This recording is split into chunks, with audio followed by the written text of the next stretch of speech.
जी, अस्सलाम वालेकुम। कैसी हैं? सब खैरियत से हैं?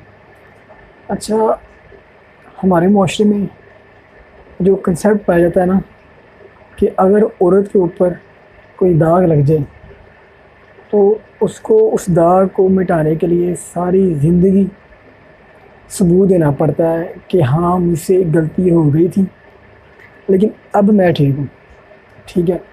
अगर अगर वही दाग एक मर्द के ज़मीर पे, एक मर्द के ऊपर लग जाए, तो वो सिर्फ़ एक गुस्ल करके पाक होके अपने घर से बाहर अगले दिन जाएँ, तो वो फिर भी नेक ही बन जाता है।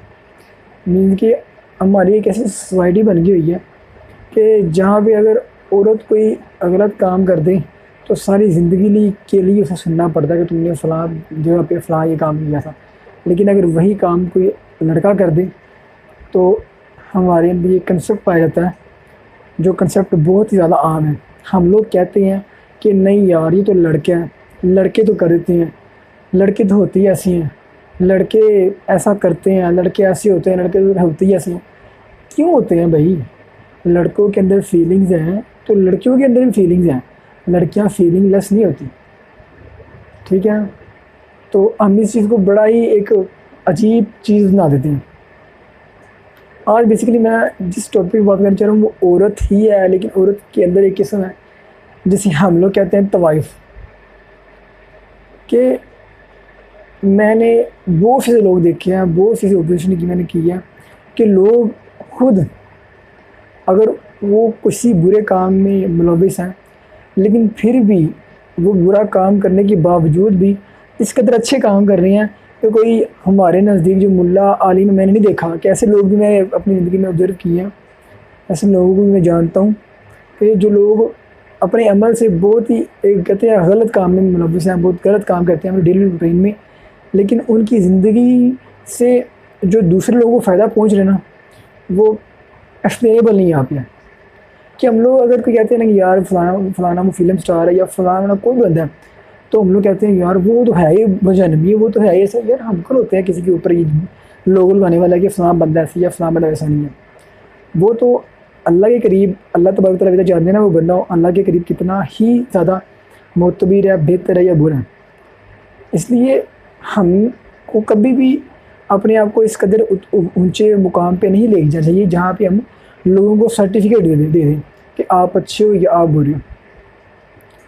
अगर कोई तवाइफ है या कोई नाचने वाली है या कोई डांस करने वाली है या कोई भी है यार, जो से हम लोग कहते हैं ये चीज़ गलत है, अगर तवाइफें माशरे में हैं, तो मंटो साहब का यहाँ पे मैं एक फ़िक्रा यहाँ पे कोट करूँगा। वो कहते हैं, मंटो साहब को जो जानते हैं, जिन्होंने उनको पढ़ा है, वो समझते हैं कि वो कैसे राइटर थे, कैसे बात करते थे। वो कहते हैं कि जब तक माल की तमन्ना होगी ना, मीन नबील बाबू उनकी फ़िक्र का ये है, बुक वो लिखते हैं किताब में कि जब तक माल की तमन्ना होगी ना कि हमें माल चाहिए, तब तक बाज़ार में माल आता रहेगा। और वो तवाइफ में दलील कहती हैं कि तवाइफ एक माल है, लेकिन जब तक इसके ख़रीदार मौजूद होंगे तो वो माल माशरे में आता रहेगा। और फिर एक जगह वो लिखते हैं कि हमारे शहर के मोतबर और बड़े लोगों को हमारे शहर की बड़ी तवाइफ़ों से बेहतर कोई नहीं जानता। मीन कि हम लोग ही उनके पास जाते हैं, हम लोग ही अपनी हवस ख़त्म करने के लिए और अपने जिस्मानी तस्कीन के लिए उनके पास जाते हैं और छुप के जाते हैं, छुप के आ जाते हैं। लेकिन फिर कहते हैं यार वो बुरे हैं, यार वो हम मैच्योर हो गए हैं, वी ग्रो अप। हम इस टॉपिक पे इस पर टॉपिक में बात करने नहीं चाह रही, तुम चाहती और करे तो कहते हैं यार कितना बुरा आदमी है, यार क्या कर रहे हैं यार, यार ग्रो अप करें। हर बंदा छुप छुपा के ये चीज़ कर रहा है, इस चीज़ को एडमिट कर दीजिए। 100 में से 99% लोग ये काम कर रहे हैं। मीन्स के ये काम करने से मतलब मेरा ये नहीं है कि वो वहाँ पे जा रहे कि उनके साथ मीन्स के कोई सेक्सुअल कॉन्टैक्ट रख रहे हैं। काम का बात करने का मकसद ये है कि जितने भी लोग कहते हैं ना कि वो गलत हैं या वो लोग गलत हैं, वो लोग गलत काम करते हैं, वही लोग अपने अपने टैबलेट्स पे, अपने मोबाइल पे उन सब लोगों की मूवीज़ देखते हैं, जिसे आप ब्लू प्रिंट्स कह लेते हैं, ब्लू मूवीज़ कहते हैं, पोर्नोग्राफी कहते हैं। तो अगर हम लोग इस काबिल हैं कि हम लोग उनको गलत कहें, तो फिर हमको छिपके भी चीज़ों पे नहीं बात करनी चाहिए या देखनी चाहिए चीज़ों को। तो अंदर से भी एक जैसा रहे और बाहर से भी एक जैसा रहे। किसी को भी मैं फिर कह रहा हूँ, वो जैसा मर्जी इंसान है, हम लोग नहीं जानते कि उसकी वजह से, उसकी ज़िंदगी की वजह से कितनों की ज़िंदगियाँ सस्टेन कर रही हैं, कितनों की ज़िंदगियाँ चेंज हो चुकी हुई हैं। ठीक है ना? तो हम लोग नहीं जानते एक डांसर, एक मुजरा करने वाली या एक तवाइफ या कोई भी आप कह रही, अगर कोई लड़की गलत रास्ते पे आई है, गलत राह पे आई है, तो वो किस वजह से आई है, उसके पीछे लबेलबाब क्या था। मैं यहाँ पे ये नहीं कह रहा कि मैं इस चीज़ उनको डिफेंड नहीं करा कि नहीं ये काम करना चाहिए, अगर मजबूरियाँ हैं ये वो फलां, नहीं। अगर मजबूरियाँ आती हैं वो फिर दूसरी औरतें हैं जो अपने घरेलू काम करती हैं, घरेलू काम करके उन चीज़ों को, अपने रिस्पॉन्सिबिलिटी को कैरी ऑन करती हैं। लेकिन बात करने का मकसद ये है कि कभी कहीं पे किसी लोगों के पास मौके ज़िंदगी दूसरे नहीं देती, ये ऐसी सिचुएशन क्रिएट हो जाती है कि उनको ना चाहते हुए भी उस मुआशरे में रहना पड़ता है। तो इसलिए काइंडली उनकी भी रिस्पेक्ट करें। अगर आप वाकई कहते हैं ना वो बुरे हैं, कि ये बुरा अमल है, हमेशा किसी भी इंसान से अगर आप इख्तिलाफ़ रखते हैं ना, उसके नज़रिए से इख्तिलाफ़ होना चाहिए, मीन कि उसके अमल से इख्तिलाफ़ होना चाहिए, उससे इख्तिलाफ़ नहीं रहना चाहिए। इसलिए अगर तवाइफ है ना, अगर वो कोई गलत काम कर रही तो हमें उनसे इख्तिलाफ़ करना चाहिए, लेकिन उनके अमल से इख्तिलाफ़ होना चाहिए, उनसे इख्तिलाफ़ नहीं चाहिए। इसलिए शफाक नस्ल कहते हैं हर बंदे को एक रिस्पेक्ट देनी चाहिए। अब लास्ट ईयर मौलाना तारिक जी साहब मुल्तान में वो अपनी जगह बयान में बता रहे थे कि मैं तवाइफ़ों के जो गली थी जहाँ मैं वहाँ पे गया, उन्होंने मुझसे बातें की, मुझे बताया कि हम कैसे कहाँ किस तरह से यहाँ से आए हैं। यार अपने ऊपर रखो ना, अपनी विल पावर बढ़ाओ, अपने ऊपर काबू रखो, उनसे जाके पूछो कि आपकी क्या दास्तान है, क्या दुखी दास्तान है, आप कैसे यहाँ पे आए हैं। लेकिन हमारे अंदर तो हाफिज़ का एक बंदा होता है, पुजारी होता है कि नहीं यार तवाइफ है, देखो तो उसका उनके सामने जाना तो ये काम ही बस यही है। हमारे पास टाइम ही क्या है, कहाँ है किसी की बात सुनने के लिए। तो बात टॉपिक मैं अपना स्टार्ट करना चाह रहा था, लेकिन बात लंबी होगी। लबेल बस यही था कि हर बंदे को रिस्पेक्ट दें। अमल बुरा हो सकता है लेकिन बंदा कभी भी बुरा नहीं होता। अमल बुरा हो सकता है लेकिन बंदा कभी भी बुरा नहीं होता। अगर आप उसकी रिस्पेक्ट देंगे तो वो लाजमी आपको उसके बदले रिस्पेक्ट देगा। इसलिए मैं कह रहा हूँ कि एक शख्स ना बन के जिए, एक शख्सियत बन के जिए। शख्सियत कभी नहीं मरती। तो मौलाना मुझे 100% यकीन है कि मौलाना तारिक जमील साहब की वजह से बहुत सी जो ऐसी लड़कियां हैं जो इस गलत काम में मुलविस हो चुकी हुई थी या उनको किया जा चुका था, मुझे उम्मीद है, मैं 100% या श्योर कह सकता हूँ कि उनकी वजह से बहुत सी लड़कियों ने वो राह इख्तियार जो छोड़ा होगा, उसको जो राह उन्होंने इख्तियार किया था उसको छोड़ दिया होगा और किसी अब बेहतर तरीके से अपनी ज़िंदगी बसर कर रही होंगी। लेकिन ये कि मौलाना तारिक जमील साहब ने देखिए वो कितने बड़े आलिम थे, इतने बड़े आलिम हैं। वो उनके पास गए, उन्होंने कहा यार मैं उनके पास जाऊंगा, मुझे दुनिया ये कहेगी फ़लाँ कहेगी कि इतने बड़े आलिम हो गए, उनके पास गए। लेकिन वो गए। यार सबसे बड़ी बात है, अगर आप मुसलमान बनना चाहते हो ना, मेरे नज़दीक मैं ज़्यादा ये कहता हूँ कि मुसलमान तो बाद में आप इंसान बन जाओ ना, आपकी ज़िंदगी बड़ी अच्छी गुजर जाएगी। और इंसान बनने का कंसेप्ट सिर्फ एक है, दूसरों के दर्द को महसूस करना सीखना चाहिए हमें। जिस दिन हम दूसरों के दर्द को महसूस करना सीख जाए ना कि ये बंदा दर्द में है और हमें इसके दर्द का मदावा करना है, बस जब हमें इंसानियत का दर्द महसूस होने लग जाएगा ना, तो फिर हम हकीकी मायने में कुछ दुनिया को दे के जाएंगे। लेकिन अनफॉर्चुनेटली हम अगर किसी को एक मिट्टी का थैला भी देते हैं तो हम उसकी भी पिक लेके उसे अपलोड कर देते हैं। बाकी हर बंदे को अपने लेवल पे, छोटे स्केल पे, बड़े स्केल पे बेहतरी करने की कोशिश करनी चाहिए। लाजमी नहीं कि आप बड़े स्केल पे जाके बेहतरी करें, आप छोटे स्केल से भी स्टेप ले सकते हैं, किसी की ज़िंदगी में आसानियाँ पैदा कर सकते हैं। तवाइफ़ की बात हो रही है तो यहाँ पे मुझे एक बात याद आ गई। इंडिया का, हिंदुस्तान का एक बड़ा ही मशहूर इलाका है लखनऊ। अच्छा, लखनऊ के शायर बहुत मशहूर हैं। लखनऊ के करीब ही जब इंडिया पाकिस्तान इकट्ठा था तब भी लखनऊ के शायर बहुत ज़्यादा मशहूर थे। बनारस का पान था, लखनऊ के शायर बहुत मशहूर थे। लखनऊ के करीब ही एक कस्बा है संदीला। अच्छा, वहाँ के लड्डू और शायर, क्योंकि लखनऊ एक कस्बा था, तो वहाँ के शायर भी और लड्डू भी बहुत मशहूर थे। लेकिन लखनऊ के तो शायर मशहूर थे ही, लेकिन जो संदीला था, उसका ये सीन था कि उसके जो शायर थे ना, कहते हैं ना, एक जूनियर होता है, एक सीनियर होता है। वहाँ पे जो शायर थे वो सीनियर थे, मीन कि वो दूसरे जितना भी बरसगीर था उन सब के शायरों को देते थे इस्लाह कि अगर आपने ये शेर लिखे हैं, इसको आप इस तरीके से इस तरतीब से बेहतर कर सकते हैं। अच्छा हुआ कुछ, ये संदेला में ड्राफ्ट आ गया एक टाइम पे, खुश्क साली आ गई, जैसे कहते हैं बारिश ना होने की वजह से वहाँ पे फसलें तबाह होने लगी। वहाँ वहाँ पे जितने परिंदे थे उन्होंने वहाँ से नकल मकानी कर ली, किसी और इलाके में चले गए। वहाँ के उनके मवेशी मरने लग गए।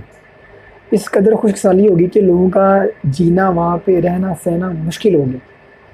लोगों ने तंग आकर वहाँ से राह फ़रारी तैयार करने की कोशिश की कि हम यहाँ से नकल मकानी करेंगे और अपनी ज़िंदगी को बचाएंगे। लेकिन ना तो उनके पास अनाज था, ना मवेशी थे, ना ज़रिया आमदन था और ना खाने के लिए कुछ था।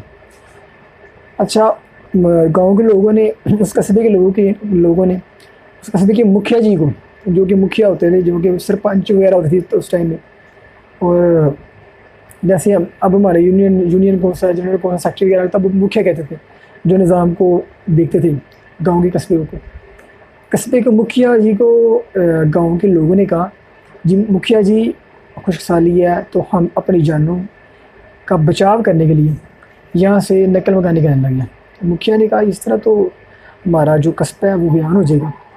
मुखिया ने जाके यही बात बादशाह से, जो कस्बे का बादशाह था, जैसे हमारे प्राइम मिनिस्टर होते हैं, वज़ीर होते हैं, उससे कहा कि जी ये मामला है तो इसका कोई बेहतरी हल किया जाए।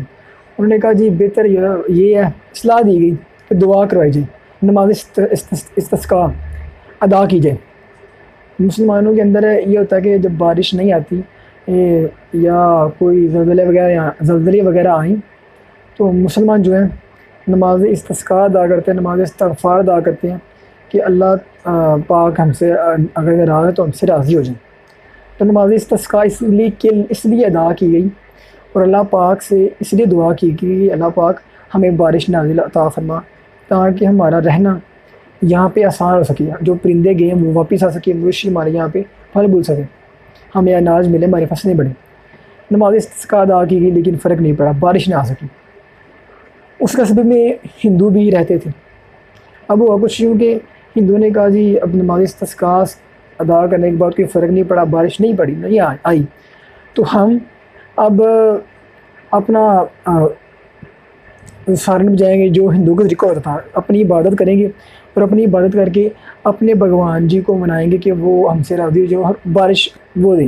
उन्होंने कहा जी हम अपनी बात करेंगे, हमें इस चीज़ की इजाज़त दीजिए। उन्होंने कहा ठीक है जी आप भी कर लें। उन्होंने भी अपनी सारी इबादत की, लेकिन कुछ भी हासिल ना हुआ, बारिश फिर भी ना आई। अच्छा, ये सारा मामला पेश आया और गाँव के सभी लोग बहुत ज़्यादा परेशान थे।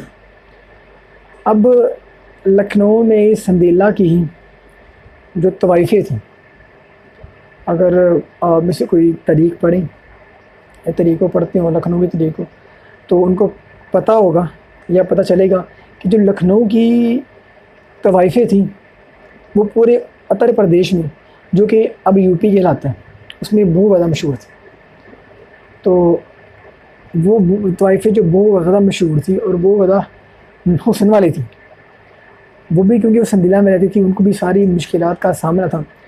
अब उन्होंने फ़ैसला किया कि ये सब लोग थक हार के बैठ गए हैं, अब हम कुछ करेंगे। वो लोग जो तवाइफ़ें थी वो बादशाह के दरबार में हाज़िर हुए, बादशाह से अर्ज़ किया कि हम चाहते हैं, आपने नमाज़ इस्तिस्का अदा कर ली, आपने हिंदुओं ने अपनी इबादत कर ली, लेकिन बारिश नहीं आ सकी। अब हम चाहते हैं कि हम अपने तरीके से अल्लाह को मनाएं, अल्लाह बारिश नाज़िल करें, और लेकिन हमें खुले मैदान में जाके, हमारी एक शर्त है कि हम एक खुले मैदान में जाके अपनी इबादत मिन्नत समारित करेंगे अल्लाह से, लेकिन वहाँ पे कोई मर्द ना आए, वहाँ पे कोई भी मर्द ना हो और हम इबादत करेंगे। बादशाह ने कहा ठीक है जी, सब कर रहे हैं, आप भी कर लो, हो सकता है बारिश आ जाए, हमें फ़ायदा पहुँचे। ठीक है जी, बादशाह मान गया। अब हुआ कुछ जो कि तवाइफ़ी, उनके जितने ज़ेवरात थे, अपना उनका जो मान लो ज़र था, सामान वगैरह था, वो अपने घर में रख के ही सफ़ेद नीली कुन्नी वाली धोतियाँ पहन के ना वो अपने घरों से निकली। सफ़ेद नीली कुन्नी वाली धोतियाँ, अगर आप कलकत्ता के ट्रेडिशन को फॉलो करें, उनको देखें, उनका कल्चर क्या, तो कलकत्ता की जितनी औरतें हैं ना, जैसे कोलकाता भी कहा जाता है, कोलकाता भी कहा जाता है, कोलकाता से सौरव गंगुली बहुत मशहूर क्रिकेटर हैं, वो बिलोंग करती हैं, इनको कहते हैं दादा। कोलकाता में मोस्टली लोगों को दादा कहते हैं, दादा। अच्छा, कोलकाता की जितनी भी औरतें हैं वो मोस्टली सफ़ेद नीली कुन्नी वाली धोतियाँ पहनती हैं। अगर आपने किसी को एग्जाम्पल देखना था मॉडल, तो आप मदर टेरेसा को देख सकते हैं, जिन्होंने इंसानियत के लिए और इंडिया में कलकत्ता के लिए बहुत काम किया, बहुत ज़्यादा काम किया, और वो अच्छी दर्द रखने वाली इंसानियत दर्द रखने वाली एक औरत थी। तो वो भी बिल्कुल ऐसी सफ़ेद नीली कुन्नी वाली धोती पहनती थी। अच्छा, वो तोहफ़े इस तरह की धोती पहन के आई, खुले मैदान में आई। अब ये जो सारा मामला, सारा मौजूदा तारीख़ में लिखा गया, ये इस तरह लिखा गया कि वहाँ पे दूर से एक जो फार्मर था, वो ये सारा जो है किस्सा देख रहा था, और उसने दोबारा ये किस्सा अपने गाँव वालों को, कस्बे वालों को दिखाया, तो इसलिए ये तारीख़ में लिखा गया। क्योंकि उन्होंने तो कहा था कोई मर्द वहाँ पे ना आए। अब वो कुछ, वो खुले मैदान में गई, खुले मैदान में जाकर उन्होंने अल्लाह से मिलने समाजित की, ए मालिक, हम जानते हैं कि तो हमारे कस्बे में, हमारे इलाके में बारिश नहीं कर रहा, और इसकी वजह सिर्फ़ हम ही हैं, हम बहुत बुरी हैं, हमें अपने अमाल का पता है, लेकिन तो हमसे राज़ी हो जा, हम तुझसे माफ़ी तलब करते हैं, लेकिन तो यहाँ पे बाला ने रहमत भेज, बारिश भेज, यहाँ से जो परिंदे चले गए वो यहाँ दोबारा वापस आ सकें, यहाँ पे अनाज उगे, फसलें दोबारा हरियाली आई, लोगों का जीना आसान हो, मालिक यहाँ पे बारिश भेज। खैर उन्होंने मिन्नत समाजत की, तो देखते ही देखते हुआ कुछ यूँ कि बारिश आने लग जी, बारिश आने लग गई, और फिर वो तवाइफ़ें वहाँ से उठी और किसी और जानिब चले गई, और उसके बाद वो तवाइफ़ें कभी भी कस्बे की जानिब नहीं आई, ना किसी ने उनका पूछा और ना किसी को उनका बताया गया, और कभी भी वो कस्बे में नहीं आई। कुछ देर तो लोगों ने उनके घरों में जाने से परहेज़ किया कि ना जाएं, फिर आहिस्ता आहिस्ता चोर चक्के उनके घरों में जाते रहे, और उनके घर में जो भी मालो ज़र था, ज़ेवरात थे, ज़्यादा ज़ेवरात का सुना लिखा गया, तो ज़ेवरात थे वो लेके चोरी करते रहे। कहा जाता है कि काफ़ी देर तक जो चोर चक्के उनके घरों से मालो ज़र उठाते रहे हैं। तो उसके बाद कभी भी वो तवाइफ़ें कस्बे की जानिब नहीं आई। तो अगर आप इस छोटी सी, जो मैंने आपको एक स्टोरी बना के स्टोरी शेयर किया आपके साथ, अगर आप इससे ही हम सबक लेना चाहें, तो बहुत बड़ा सबक कि एक तवाइफ़ जिसको हम कहते हैं है ही बुरी औरत, है ही बुरी औरत, वो है ही गलीज़, वो है पता नहीं क्या क्या हमको कह देते हैं कि इनको तो जीने का हक़ भी नहीं है, लेकिन फिर हम ही छुप छुप के जाते हैं, गाड़ी में बैठ के छुप के जाते हैं, और छुप के जाके अपने मीन के फिज़िकल बेटरमेंट के लिए अपने आप को तस्कीन देने के लिए जाते हैं, छुप की गाड़ी में जाना है, छुप के काम करके वापस आ जाना है, और फिर सुबह उठ के फजर की नमाज़ पढ़ते हैं। जी क्या बात, मीन के रियलिस्टिक बने यार, हम ठीक है, हम गलत हैं, अपनी अच्छाइयों को भी ऑन करें, अपनी बुराइयों को भी ऑन करें, बुराइयों को इस तरह ऑन करें कि अल्लाह से माफ़ी मांगे, मालिक हमें राह हिदायत पे दिखा, हमें राह हिदायत दिखा कि हम सीधे रास्ते पे चलें, अपनी गलतियों को भी ऑन करें, अपनी अच्छाइयों को भी ऑन करें। जो बंदा गलतियों को ऑन करता है वो बेहतरी की तरफ जाता है।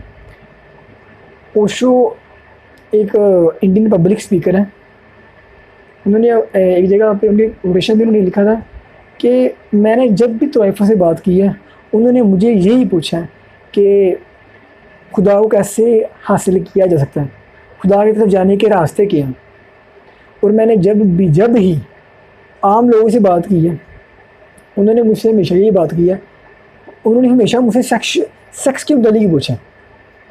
अगर आप गूगल पर सर्च करेंगे ओशो OSHO, तो आपको आ जाएगा, इंडियन पब्लिक स्पीकर है।